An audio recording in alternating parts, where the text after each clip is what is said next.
This is Hospitality and Politics, powered by the New York City Hospitality Alliance. I am Andrew Ridgie, and I am here with my pal, Loycent Gordon of historic Neir's Tavern in Woodhaven, Queens. Woodhaven, not Woodside. No. Oh my gosh, if I tell you the stories. Okay, well, maybe you will. How's it going? I'm doing well. Good. Busy, but doing well. We had so after I had Shaw-naé on the show from Shaw-naé's house in Staten Island. Oh, Shaw-naé, yes. You messaged her and you messaged me and you're like, let's go to dinner. So we recently went for dinner, me, you, your lovely wife, Aisha. And I was thinking about everything that we ate. Yeah. Well, it's funny because one of the clips that we posted when I had her on and we were talking about it was I read the introduction to the New York Times 2-star review that was amazing about the restaurant from Pete Wells. Yeah. And it was funny because in his introduction, he talks about how he went to order this and it wasn't there. He went to order that, it wasn't there, but she went back and, figured all these little odds and ends, put it together and gave him a crazy meal, which we had an incredible experience, but I don't want to say there are things that are on the menu that she didn't have because I don't like to say literally all the time, but literally I think they gave us one of everything on the menu. Everything. We had the entire menu. I wanted to grow a second stomach so badly. Yeah. But that woman breeds soul food. So true. Her hospitality, it comes out through her pores.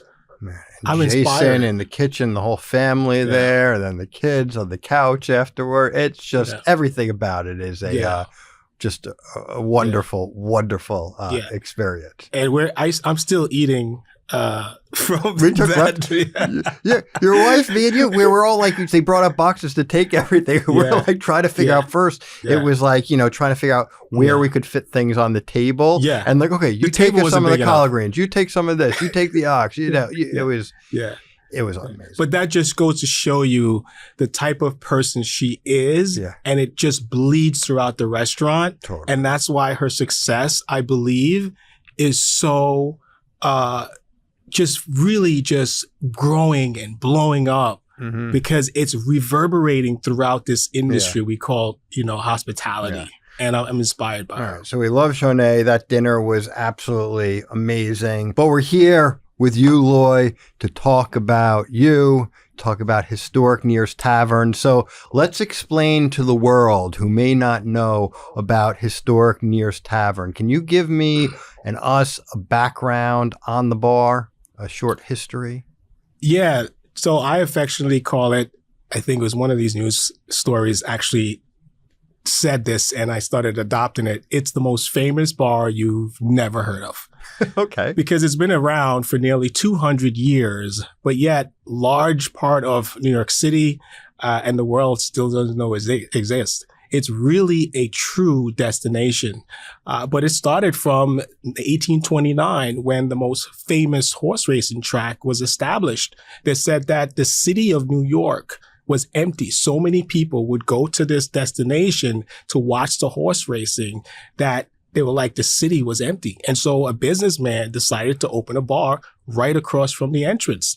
And the rest is, like they said, history. Well, throughout the 1800s, we're the backdrop of the Civil War because after the racetrack closed down, we actually had the soldiers, before they went down to fight the good fight in the Civil War, they actually visited Neir's Tavern and was stationed out front, and that was their encampment. Wow. And we moved on to the, turn of the century there, and we see that it became a social hall where now it wasn't just a bar anymore. It turned into a restaurant. It actually had a beautiful ballroom with a wraparound balcony. It also had the first bowling alley in the country. They were called duck pins. It was like short, regular pins. And the kids in the neighborhood used to set them up because it wasn't automatic set up, right? And that's where the Mae West, history comes in because she lived just a few blocks away. So we always say that she got her start at Neir's Tavern. And you could go and you'll see the marker where she actually lived before she moved to Brooklyn and became bigger. But she got her start there. And, we're going to move on to later on where Goodfellas was filmed, right, in 1989, released in 1990. And so people from around the world come and visit there, the ones that can find it and make the trek. And so my story really started back to 2009 when I saw it was going to fail. And that's how I got involved. And I'll spare you the details, but it was really a bleeding heart moment. That blows my mind. That's why I love these places, because bars, yes, they're a place where you go get a drink, but like you said, it's also these social halls. And there are just so many connections to so many different historic moments, but then also moments that are just like part of people's day to day, but all add up to lifetimes of stories, really. Yeah. It is people's day to day, and it was before until it wasn't, because oftentimes neighborhoods change, just as how life happens. Mm-hmm. Things happen. Nothing really stays the same. And so sometimes these neighborhoods change in such a way, the actual restaurant or the bar or whatever business you have fail to actively try to adapt to the clientele and demographic that changing. And so that was the problem I discovered that Neir's at that time had. It was this huge disconnect. And you cannot be a local business and not be a community business. Yeah. So when you think of yourself, I'm a local business, you're really in the business of building community. Sure. And if you want to have a competitive advantage over the economy of scale of some of these larger companies, we have to double down on community, connect with those people that's outside, whether they're new entrants to the area, Chinese, everything or whatever. We have to figure out how to do that. And that's why when I came in, my mission to help save Neir's Tavern was to first connect and then reflect the local community we serve. And so we took some strategies in order to do that. So now we became a real community business, not just a local business that slings half-price drinks and 2-for-1s and coupons. Coupons don't build community. Mm-hmm. Connections do. Wow. And so that was the principle, although I don't know anything about bartending or cooking in the restaurant, but that was the ethos that I based everything on. I have so much to ask you about this because you are frankly pretty fascinating. I think with your wife and I were kind of joking around at dinner. You have this personality trait that, community conquers everything. And we're going to dig into that. But even before we get to that, so you said you're not a bartender. You're not necessarily like from the industry, but you saved this iconic tavern. What were you doing before you acquired the bar to save it? I think it's important to recognize the backstory at how I decided to really take on this really business that I had no business of actually taking on. And it really stems from me being a Jamaican at 10 years old, coming to this country. And like so many immigrants, we're trying to adapt and everything. And the problem that I had was that at that time, I couldn't read or write. At 10 years old, I couldn't even recognize what was A, what was C on the board when the teacher asked me. But things changed when they recognized, they didn't make fun of me. The teacher didn't put me in the dunce class. What they did was created a faculty group of teachers and everyone, and to say, we're going to surround this kid and we're going to help him to really level up and get to the reading level so that he could stay in the school. And what ended up happening was me walking across the stage at the end of the school year, and they call my name and the entire auditorium rose up. Sometimes it just fills me with emotion today. And gonna make me cry, man. And that was, so I'm telling you this because when people see me doing all these things, like, why are you doing it? This is a large part of why I'm doing it. Most people don't see that story and hear that story, but because someone helped me when they didn't have to. And so when I took on Neir's Tavern, it's like, I didn't have to help this tavern. Mm-hmm. I had a fire department job at that time. You worked for the FDNY. I did. And that was one of the reasons why I wanted to be a firefighter after 9/11, jumping in. I see the towers, I lost 343 firefighters. How can I help? Again, how can I service the country that actually gave me the opportunity to read and write when they could have threw me to the side? You understand? Yeah. And so I jumped and become a firefighter. And later on, I found about this tavern and said, wow, what if this silly Jamaican kid can help save one of America's oldest taverns and give back to this country that actually helped me to succeed and get to where I am. That's like a beautiful chapter in a book of history about Queens, Woodhaven, taverns, the fire department. It fits so nicely and perfectly there, like someone wrote it, but history really made it happen. So on that point about growing up and, coming from Jamaica, not being able to read and write, and then those teachers coming together, the thing that really popped out in my mind when you said that, because I didn't know that story about you, was community. Because in a sense, what happened was people saw an opportunity, they saw an issue, let's say, and they came together as a community to help it. And what could have been a problem was seen as an opportunity, and community helped support it. And in large part, that's probably one reason that you're here doing all of this today. Exactly. It is just trying to repay the debt of service that I was given. I'm just trying to fill that hole in so many ways because I'm eternally grateful.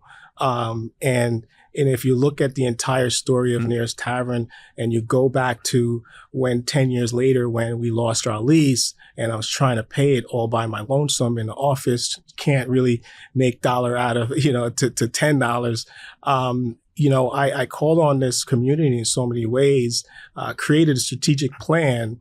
And what ended up happening really, in my mind, went down in hospitality industry. You two easily slid in that point. So just to put in perspective, this was this iconic tavern, May West, Goodfellas, going to be, 200 years old soon, really important community staple with lots of history. You were a firefighter. You came in, you saved this bar from closing. And then shortly thereafter, there was news all over New York City, all on TV, that this iconic tavern was going to shutter. It wasn't just like, I put together a strategic plan to help this business. I mean, this was like big news. So what happened exactly? It was going to shut. Yeah, it was.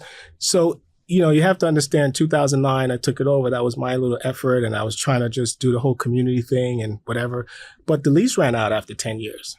And so 10-year lease. Now we got in 2019. I discovered that unbeknownst to me, the building was being auctioned off to be sold. And I didn't really know about it until I walked into the restaurant one day, and underneath the door, I saw a letter. I opened up the letter and it says your rent is now tripled and you're going to have to start paying the new rent next month. That's a story that so many small business owners have faced, and their heart just drops. Because the employees that you have to, answer to and talk to, people sign their lease to rent a house and a home and feed their family. And so now, as a small business that don't have the resource, you get this letter. It's the most sinking feeling that in my response you'd ever feel. It's just the blood, drops out of you and you're trying to figure out what to do next. And what I did next was what I always go back to. It's like, how do we build a community effort around this? Not in the sense of kumbaya, but actually a tangible community in action. And that's where I kind of reached out to a few people, created an actual little committee. And for a year, we were trying to find different ways to solve the problem. You had chambers of commerce, government officials, the mayor, tons of people got involved to really help save this business or find a roadmap to save it. So it's very important because I know a lot of people might see the results of the mayor at that time, Mayor de Blasio, and commissioner of this and the commissioner of that, and all these people and elected officials. But that was after. Yeah. The work was before that led to that.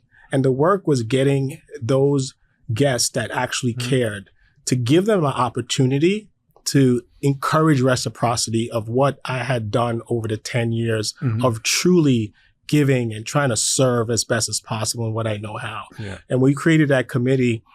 Really, we came together, and that was the genesis of our first block party. And that block party drew almost 700 people.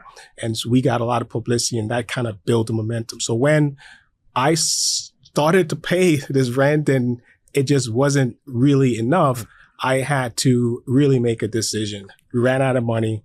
And then I told him, listen, we have 3 days. We're going to close down. It was the Thursday. 24 hours later, we had every news channel out front, in front, broadcasting live what's going to happen to Neir's Tavern. I got a tip to call this show that the mayor was on. Miraculously, I say this is God, because there's no other way I would be able to get through that line. After trying 3 times, I should have gave up. I gave it one more shot. He says, yes, you're on the air with Mayor de Blasio. How can I help you? How can you help me? Yeah. How can you help me? All right, let me tell you. Yeah. I got this old bar. Yeah. And I really just spilled it out there. And it wasn't about Neir's Tavern. I wasn't really asking him so much to help Neir's Tavern.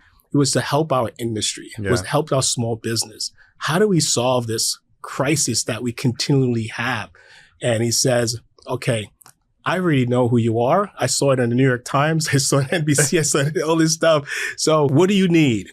And 24 hours after that big announcement, the mayor was standing in front of Neir's Tavern coming in.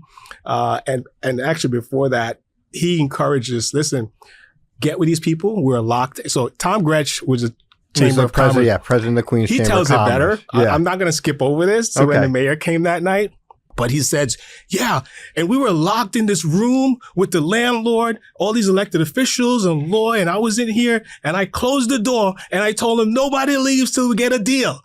And he tells it the best. And literally that's what happened. The mayor was on the line. Everybody was waiting and the news just kept growing. And there was a news station outside. When did it come out of this office and let us know what the result is? Is Neir's Tavern going to be saved? We had to keep it secret. It's like a movie. And the mayor literally showed up and said, I want to make the announcement. Yeah. And he showed up. The street was packed. Literally. Yeah. No, I know. It was literally like Times Square. Yeah. That little hidden block. And he came, he walked down and muscled his way towards the back. And the one you probably saw in New York Post, the thing, Mayor pours foamy beer. Yes, I remember. And he says, Neir's Tavern is saved. We got a deal. The entire place erupted. And I just felt like how I felt that day I walked across the stage as a 10-year-old kid. Wow. When I learned to read and everybody was just cheering for me. I felt that circular moment. And from that day, that's when I always say, you know what? Community does conquer all. Community does conquer all. Love it. So a lot of times a small business or, restaurant, bar, whatever it is, needs to market, and PR and these different strategies, social media, all important parts of the puzzle. But I find your approach distinctly different. Because community conquers all. And I think it would be incredibly helpful, especially for small business owners, but I guess it's probably interesting for anyone. Like your approach is yes, you're on social media, but different in the sense you mentioned this block party. I always see like run clubs there. You have, I don't even know, what's the name of your committee or something? Oh, the Ambassadors Club. The Ambassadors Club. Neir's Ambassadors Club. So talk about what your strategy has been at the bar to create these committees and these groups and essentially just grow your roots within the community so you are maybe less reliant on the ebbs and flows of eating and drinking patterns and all these other things that we think traditionally impact the success or failure of a business. Right. I think when we ask about tactics, I think we have to take a step back and I have to let you in on the framework of this community conquers all framework that I kind of have in my head. And I never really verbalized it, just who I am and what I do. Sure. And I'm not saying it's a panacea. I'm just saying that it gives you an extra opportunity, another layer of protection to withstand some things like it has done for me.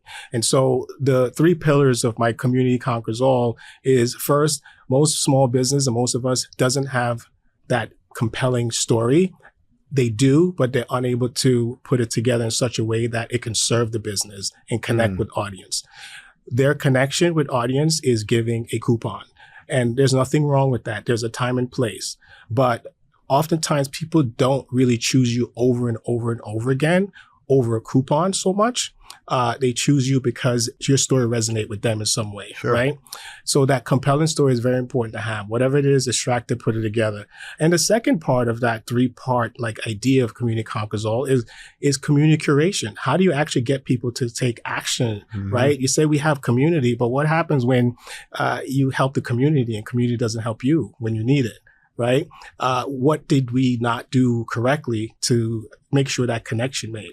And so I have a community. I have a Neir's Ambassadors Club. There's names attached to them. They have different roles and purposes, and they're not doing this for a coupon. They really are like me. And I'm the biggest ambassador because I'm an ambassador for Neir's. That's how I came. And the last part is what I called contribution experience. Back in the day, you used to have, who has the best product in a sense, and everybody had the same product. A burger is a burger is a burger, right? We could all make the same burger. And then you went into this customer service. You got to have customer service and this. And then we moved on to this experience economy, right? Let's zoom, happy birthday, the lights and everything.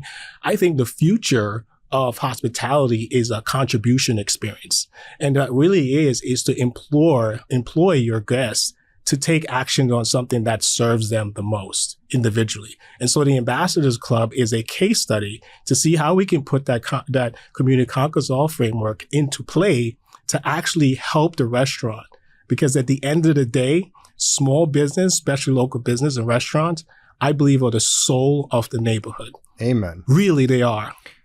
So that's like a TV show, basically. There's all these shows where people go and they save bars and they save restaurants and they do this or that. I mean, maybe your next thing is going out to these beloved, historic, small businesses across the country and working with them under the Community Conquers All framework to help, I don't want to say just save, but evolve a business so it keeps that ethos and its core foundation, but evolving it so it can sustain itself into the future. Right. Yes. And I always tell Gordon, we need a name for this. I mean, I don't know what will come from it. I'm just kind of living my truth as best as possible. Sometimes I don't know if it's going to financially benefit me, but I know that it's fulfilling me. So if that makes sense. Totally. What about less on maybe the philosophical side, but more kind of practical?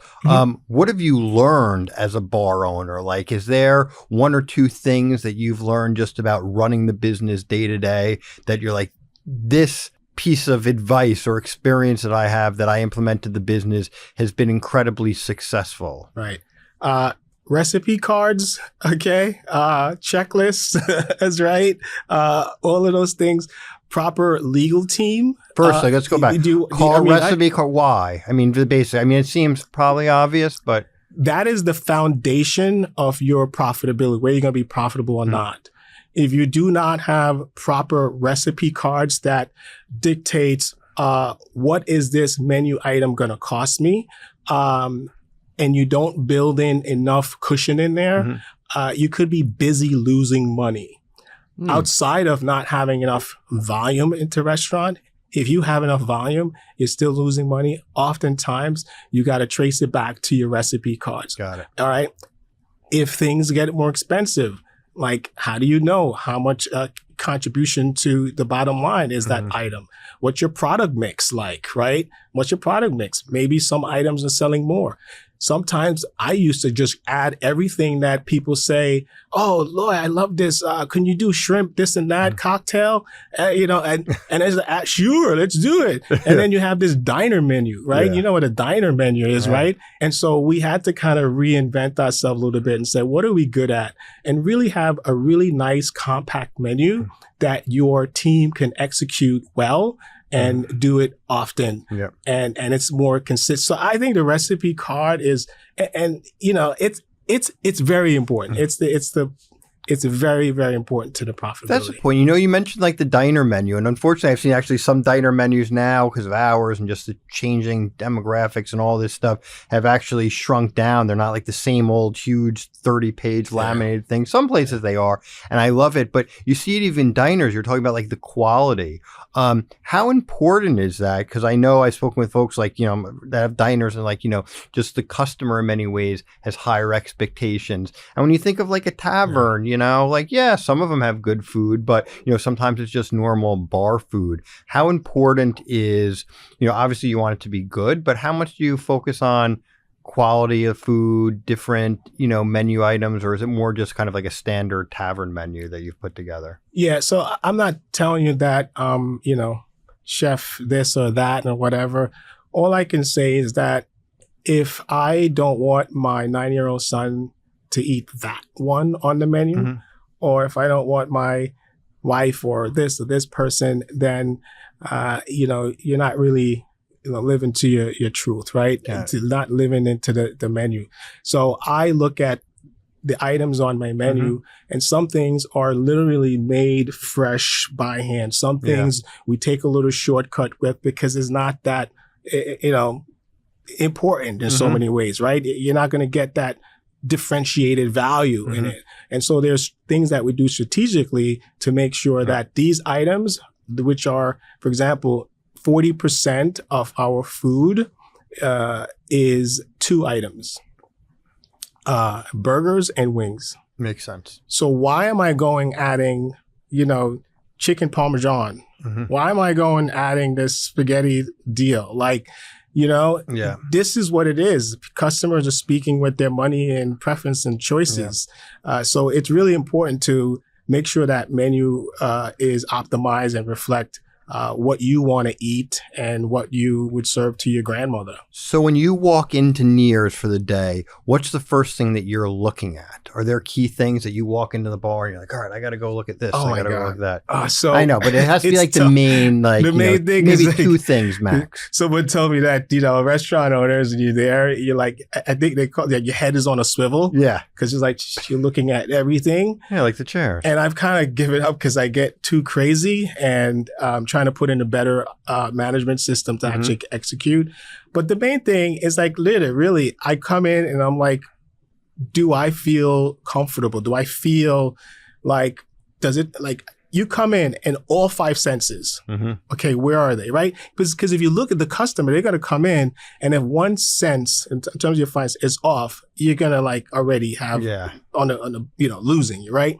So I come in, it's just smell right? Are people laughing, the vibe, the ambiance, dirt, hygiene. I just kind of look that. But I like that, the senses, like when you go in and which one of your senses gets hit first. Does thing look good? Does it sound good? Does it feel good? Do you touch things? Does it it's clean? Like those senses, you walk in, is your senses are they are they screaming? They're like, oh my God, it's what the, know, or are you looking at something that's how I kind of walk in. But at the end of the day, the one measurement of success is, are people laughing? Yeah. Like if you look at people, is it and the staff, are they looking like they're mad? Yeah. Or is the environment of people? We're in the people business, right? Totally. Or they have, that's the one thing, if you had to narrow it down, is you look in, are people laughing? Are they happy? Or is there a problem? What about when you go out to someone else's place, whether it be another tavern or a restaurant? Obviously you try to go out and enjoy yourself, but it's also a little reconnaissance. I can't really enjoy myself. I used to be able to really enjoy. You didn't have fun at our dinner? No, I can't. No, at my place, it's hard for me to really enjoy Neir's. No, I gotcha. Because it's just you're paying attention to everything. Well, whenever we meet, with friends and stuff in the industry, sometimes we'll meet at their place, but I know they have that swivel head and they're always paying attention. There's always something that's going to come out. So I always say, let's just go to someone else's place so you can at least step back. You've been in this for a while. You've been enough. So, you know us. But I know. But what do you look for? So if you go into another place, are there key things that you try to see how other people are doing? You're always going to get ideas and things. So I always look at, it's not like I gawk and try to figure out what, like, it's just sometimes inspiration strikes, Sure. And you might see something that's, wow, that's a nice touch, whatever it is. I can't think of anything on the top of my head. But, maybe it's like, wow, look, they actually have a whole section that says mocktail. Mm-hmm. I had to normally, so that means they're added in onto the menu as like, because you put something How on your big's menu. your NA, your non-alcoholic menu, like, or demand for it? Yeah, it's actually growing. We actually have a signature item called the Haymaker's Punch. Early American farmers used to drink this. I call it the Farmer's Gatorade. I like that. And we recreated it. And that is really contributing a large part to our NA beverage program. And we have a couple other things, but that's like the signature that we put on there. And it's really something that I'm like, you know what? We really need to kind of expand a little bit more. I drink so much NA, and I'm always out, and it is so good. I mean, number one, it's better for me. It's not like you're drinking a seltzer or water or a Diet Coke. I mean, I still drink those, but when you're out, there's just something totally different about the whole entire experience when you can have a quality NA cocktail or beer or whatever it may be. And price-wise for the business as well. I mean, it's not inexpensive. I mean, they are almost or just as I want to say the same price as alcohol drinks. So you're, as a business owner, catching revenue that you would otherwise lose. So I'm all about it. I think it's great. And I'm going to come have this Haymakers. Yeah, you got to come have the Haymakers lunch. I'm going to give you a straw hat too, because it goes with it. I got a costume. So, all right. So Goodfellas. So the famous scene in the iconic movie Goodfellas, after the Lufthansa heist, they go to this bar and, they come in and one of the guys comes in with his wife, right? And she has like the fur coat or the mink coat and they have like the convertible outside and De Niro loses it. So stupid. So tell me, so where did this happen? So, Lufthansa heist happened at JFK Airport. Well, I know that. Right? Sorry, where did they go? Where's the bar? So, this is where they recreated that scene, right? Neir's Tavern, and the whole scene was set up after they got away and won this largest heist in history. It was over $5 million at that time. And so they came back to the bar and that was their hideout to hang out, to celebrate. And Robert De Niro, with people coming in, he opened his arm and he's like, "Oh, you genius, you genius." But then it turned south because people started coming in with mink coats and pink Cadillac. And he's like, they weren't supposed to bring any attention. You don't want to bring heat to it. No, what do you do? You don't. You lay low for a while. They committed the ultimate sin. I know. And so that's why he chastises the one guy and was like, "What did I tell you?" I'm gonna do it. I'm gonna see if I'm not gonna do it. And he's telling him, a Jamaican is literally doing an Italian do it in Jamaican accent. Jamaican accent? Yeah. What did I tell you, man? What did I tell you, man? Don't do it, man. I love it. But, he was telling him, what did I tell you? Bring it back. Bring it back. I don't care what you do. Get it out of here. Yeah. And that whole scene happened there. And people from all around the world have found out more that Neir's Tavern was the site of the Goodfellas movie. And 14% was filmed there. And so they come there and they recreate this whole Goodfellas challenge that I created initially to raise money for a staff member that had cancer. And now it just started catching on. And I remember people were coming back. They're like, "Yeah, we want to do the Goodfellas challenge." I said, no, it's over. No, we don't care. We just want to do it. And so it's kind of caught. Well, we were there. I have the best photo of all of us. And my daughter was there. And we do it. And you basically stand by the door and you give your best. Hey! You look at the still and you stand in the same spot that Robert De Niro stood, literally, and you do your best De Niro. And I loved it because it's all about Neir's. It's like this opening hand, welcoming you. And I was like, this was like, is that destiny or what? It's amazing, but that kind of goes back to the community things and creating these special things. Like, I get it. Not every, tavern is going to have an iconic film like Goodfellas and Bobby De Niro there doing this, but there are different things that you can find that you get people connected to to do. So like Yeah. you said, it's not just a coupon, but it's like having these special events. Because I see you always do things with like run groups or talks, and you basically created this community space within the bar. And I think that's what people connect to. And, you know, I remember during the pandemic, well, on the way out of the pandemic, we did some interviews over at Neir's, and I remember it was before it had opened, but you know, somebody came there and they were, you know, tourists now, but they were trying to get in. You welcomed them in even though you weren't open, and they had lived there, you know, when they grew up and they were kids. And I guess there was a short time where you couldn't, part of the place was closed, and they said they'd like try to break in when they were like young kids. Yeah. There's a lot of stories. I mean, one of my favorite little stories talking about that was somebody loved Neir's Tavern so much when they had to move down south to retire, wherever they went. They literally, all right, here's what happened. The guy comes back after how many, 30 years, whatever, and said, oh, I love this place. I got to tell you something. I was like, what happened? I got to reveal something. I was like, what is it? What's going on? You okay? Yeah, you know, I love this place so much. What I did is that before I left, moved away, I stole a chair. What? Yeah, I stole one of the chairs. I still got it. Because, you know, it's like they wanted to take a piece of Neir's Tavern with them. And that's so amazing. 30 years later, he's like confessing that I stole one of the chairs. That is hysterical. What was, you told an incredible story for our Hospitality Alliance Bash for the Boroughs event. We were talking about the industry, and you did a great clip about someone, William Burlingame.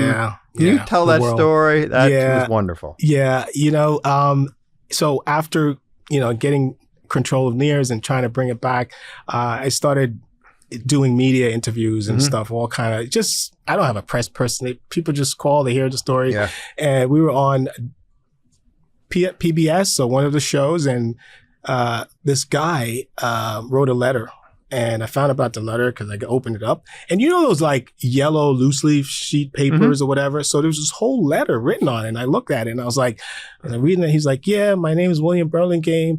I got married here in 1946, right after I got released from World War II, and married my sweetheart right upstairs. We had bologna sandwiches because we didn't have much money, and my cousin played the piano, and I just saw you on TV, and I was like, oh my God, that place is still open.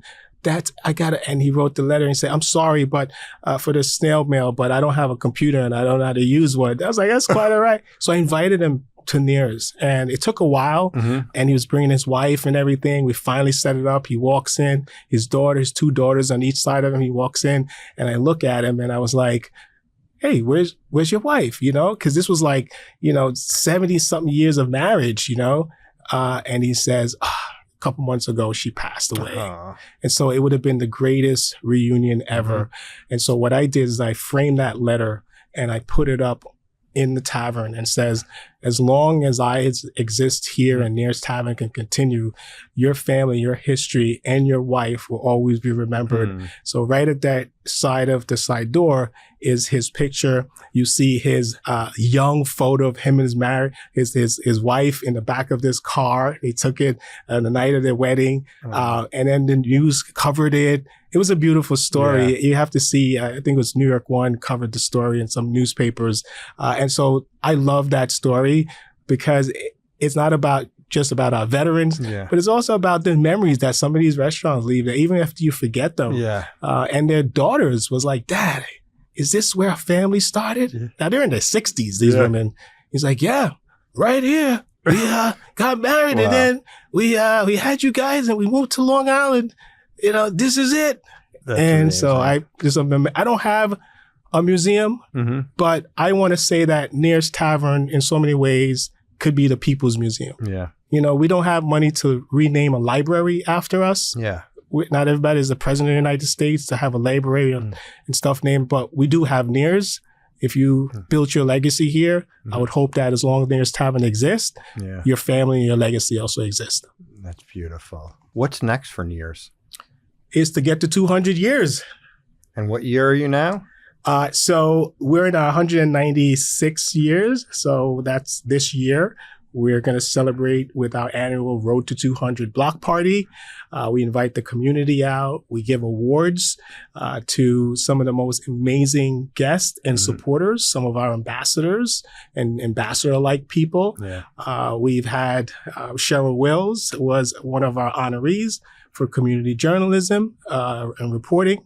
Another wonderful New York One She's anchor. amazing, by the way. Yes. And we created an award. It's called the Rochelle Boone Community Journalism Award, because Rochelle Boone passed away from a valiant fight from pancreatic cancer.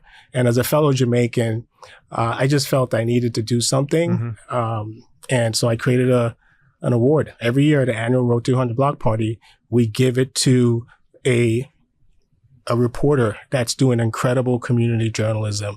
And the first recipient was Cheryl Wills. This year, I think, is McGee Hickey from WPIX. I wasn't supposed to tell that yet, but you're breaking news. Breaking news. So McGee Hickey is accepted, and so she'll be there.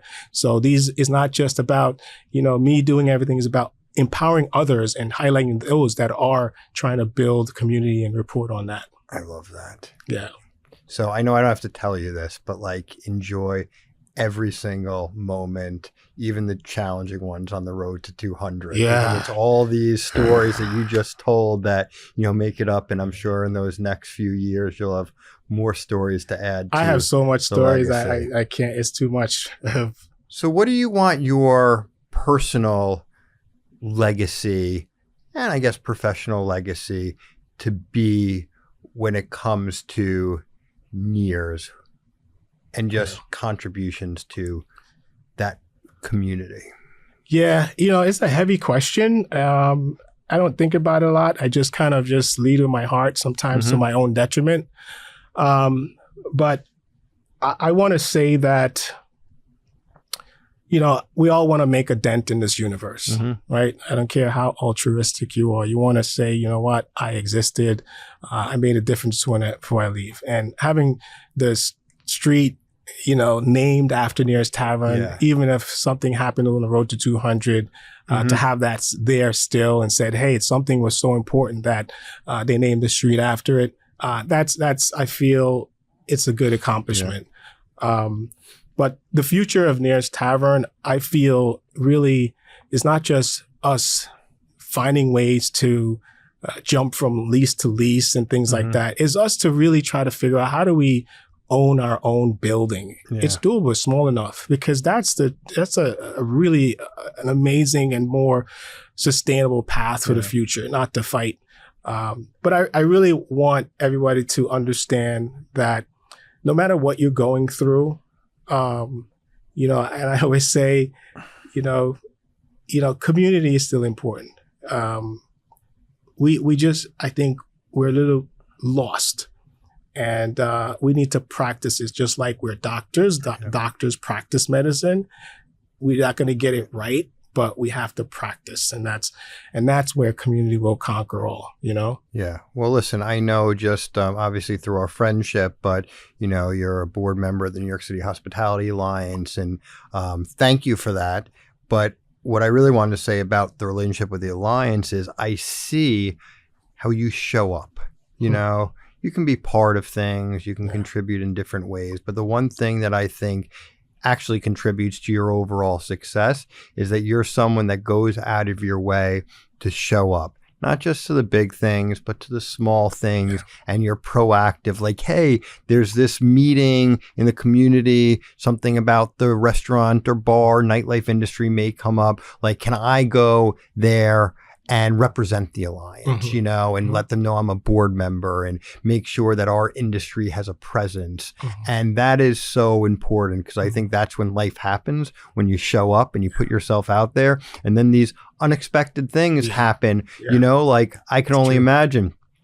You're in the FDNY, and then you decide to save this tavern, and just what has happened. So many of the things you just told us about occurred. You know what I mean? Like, we probably would never have known each other and become friends if this journey didn't start. And it started by you just showing up, putting yourself out there. And it's an inspirational story. It's an entrepreneurial story.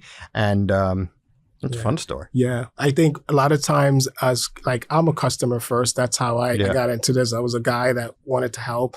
And I think a lot of times we see places and things we care about, just disappear or not going right. And there's this sense of learned helplessness that we're like, we can't do anything about it. And I know I probably should have did the same thing, but at the same time, I think it was Lily Tomlin that said something about, I always thought someone should do something about that thing.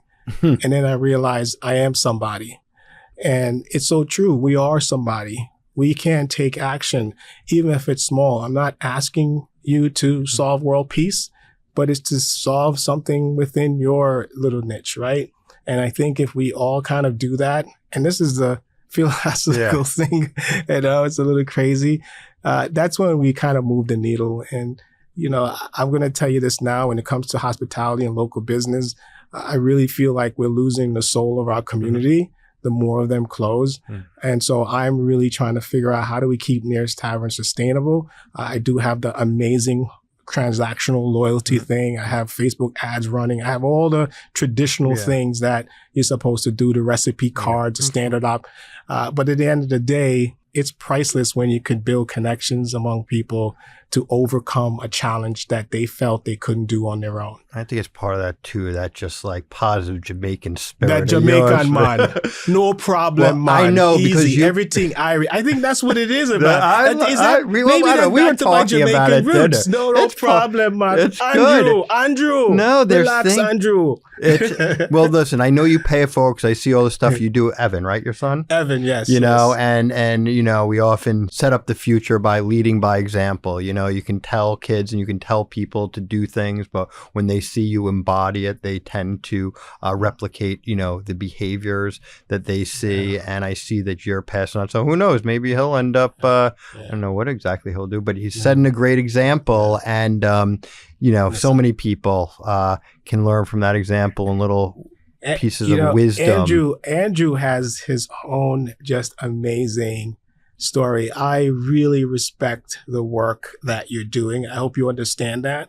And I hope you understand that is a large part of the reason why I'm, after one term, renewing for another term as a board member, because you're only as strong as your leadership and those people that believe in the leader. So I definitely believe in what you're doing. That's why I'm here at your beck and call, and that's why I'm sitting in the seat. I don't really look for another interview. I'm actually a reserved person, regardless of what you think. Except when the Jamaican accent comes out. But sometimes when the mission and the purpose is big enough, you have to rise and speak up. All that inhibition disappears because it's not for you anymore. It's for something else. I won't do the middle name thing, but we'll wait for another time. I was waiting. Was you going to mention that? Loycent Gordon, historic Neir's Tavern. I'm Andrew Ridgey. This is Hospitality and Politics, powered by the New York City Hospitality Alliance. Thank you for coming on the show. No problem, man.